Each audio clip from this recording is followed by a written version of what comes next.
did in Japan exist. To nobody second, I'm certainly reckoned a true philanthropist. It is my very humane endeavor to make, to some extent, each evil liver a running river of harmless merriment. My object all sublime I shall achieve in time, to let the punishment fit the crime, the punishment fit the crime, and to make each prisoner pent, unwillingly represent a source of innocent merriment, of innocent merriment.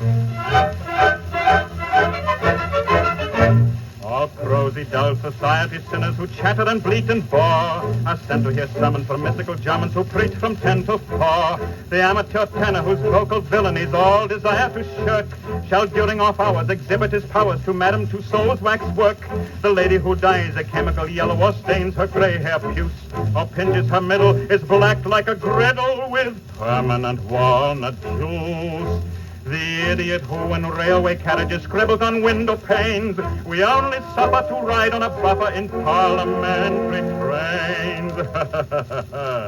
My object all sublime I shall achieve in time, to let the punishment fit the crime, the punishment fit the crime, and to make each prisoner pent, unwillingly represent a source of innocent merriment, of innocent merriment. His object all sublime he will achieve in time, to let the punishment fit the crime, the punishment fit the crime, and make each prisoner pent, unwillingly represent a source of innocent merriment, of innocent merriment.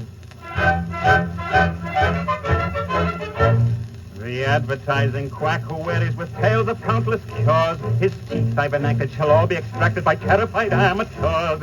The music hall singer attends a series of masses and fugues and ops, by Bach interwoven with Ford and Beethoven at classical Monday pops. The billiard sharp whom anyone catches, his doom's extremely hard. He's made to dwell in a dungeon cell on a spot that's always barred. And there he plays extravagant matches in fiddler's finger saws on a cloth untrue with a twisted hue and elliptical billiard balls. My object all sublime I shall achieve in time, to let the punishment fit the crime, the punishment fit the crime, and to make each prisoner pent, unwillingly represent a source of innocent merriment, of innocent merriment.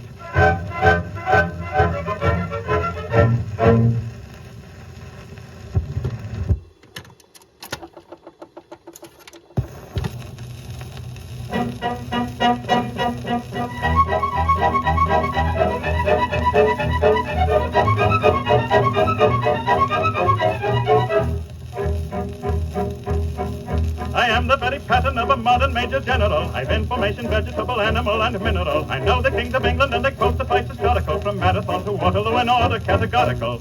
I'm very well acquainted, too, with matters mathematical. I understand equations both as simple and quadratical. About binomial theorem, I'm teeming with a lot of news.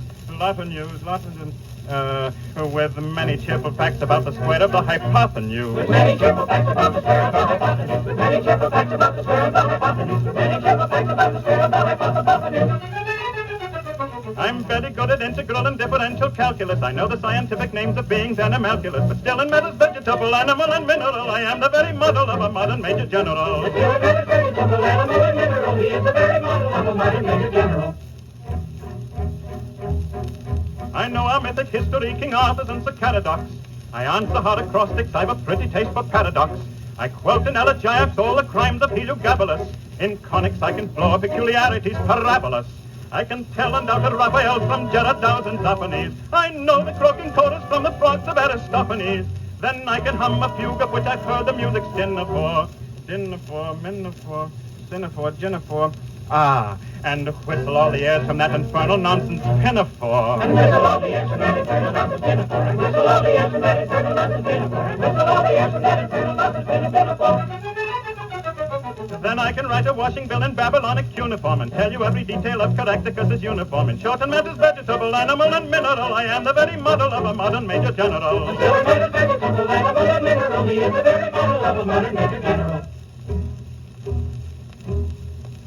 In fact, when I know what is meant by mamelon and ravelin, when I can tell at sight a chassepot rifle from a javelin, When such affairs are sorties and surprises, I'm more wary at.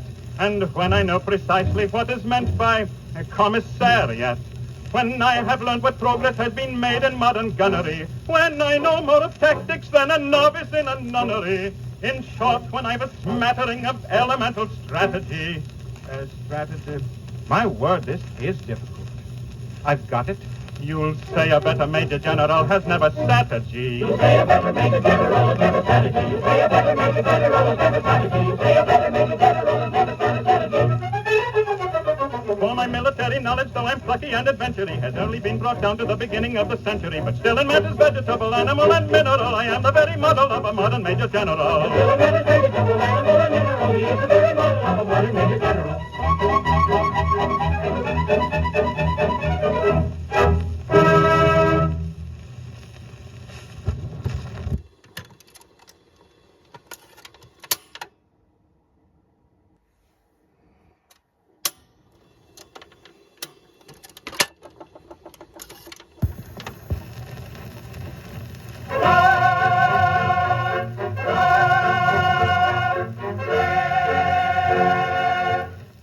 The monarch of the sea, the ruler of the Queen's Navy, whose praise Great Britain loudly chants. And we are his sisters and his cousins and his aunts. And we are his sisters and his cousins and his aunts. His sisters and his cousins and his aunts. When at anchor here I ride, my bosom swells with pride, and I snap my fingers at the foeman's taunts. And so do his sisters and his cousins and his aunts. And so do his sisters and his cousins and his aunts. His sisters and his cousins and his aunts. But when the breezes blow, I generally go below and seek the seclusion that the cabin grants. And so do his sisters and his cousins and his aunts. And so do his sisters and his cousins and his aunts. And so do his sisters and his cousins and his aunts. His sisters and his cousins and his records and his cousins and his aunts.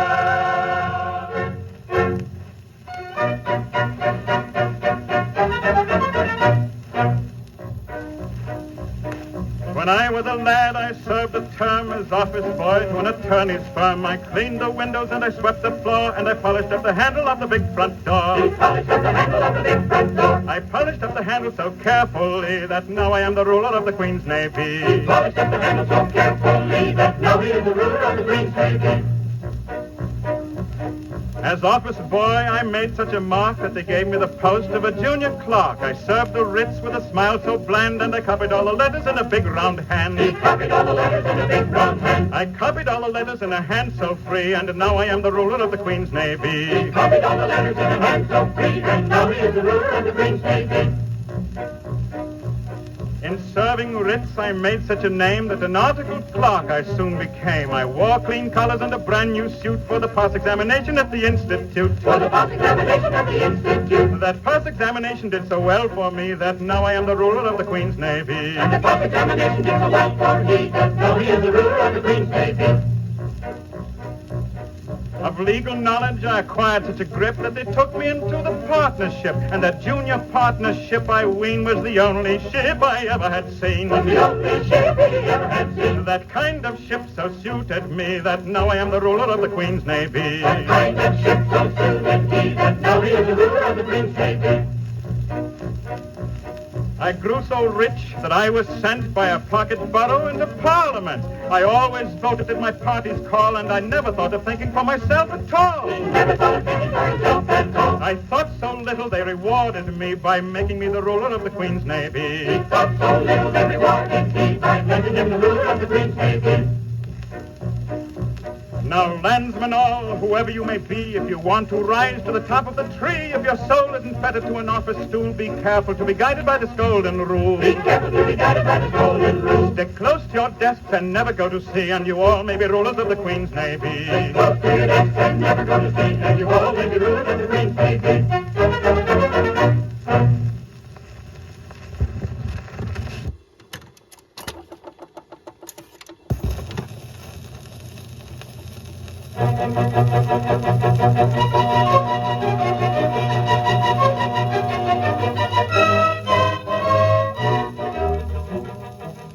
Now a private buffoon is a light-hearted loon if you listen to popular rumor.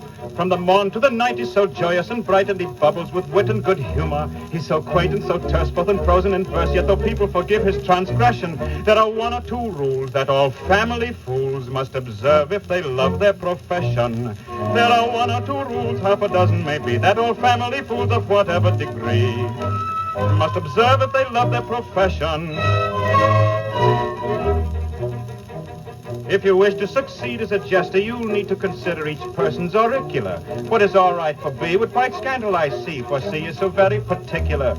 And D may be dull, and E's very thick skull is as empty of brains as a ladle, while F is F sharp and will cry with a carp that he's known your best joke from his cradle. When your humor they flout, you can't let yourself go, and it does put you out when a person says, "Oh, I have known that old joke from my cradle."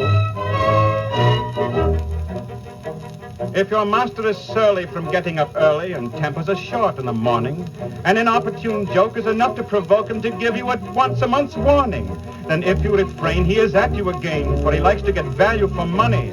He'll ask then and there with an insolent stare if you know that you're paid to be funny. It adds to the task of a merry man's place when your principal asks with a scowl on his face if you know that you're paid to be funny. Comes a bishop, maybe, or a solemn DD, beware of his anger provoking. Better not pull his hair, don't stick pins in his chair, he won't understand practical joking. If the jest that you crack have an orthodox smack, you may get a bland smile from these sages. But should it by chance be imported from France, half a crown is stopped out of your wages. It's a general rule, though your zeal it may quench, if the family fool tells a joke that's too French. Half a crown is stopped out of his wages. Though your head it may rack with a bilious attack, and your senses with toothache you're losing, don't be mopey and flat, they don't fine you for that if you're properly quaint and amusing. Though your wife ran away with a soldier that day and took with her your trifle of money, bless your heart, they don't mind, they're exceedingly kind. They don't blame you so long as you're funny. It's a comfort to feel if your partner should flit, though you suffer a deal, they don't mind it a bit. They don't blame you so long as you're funny.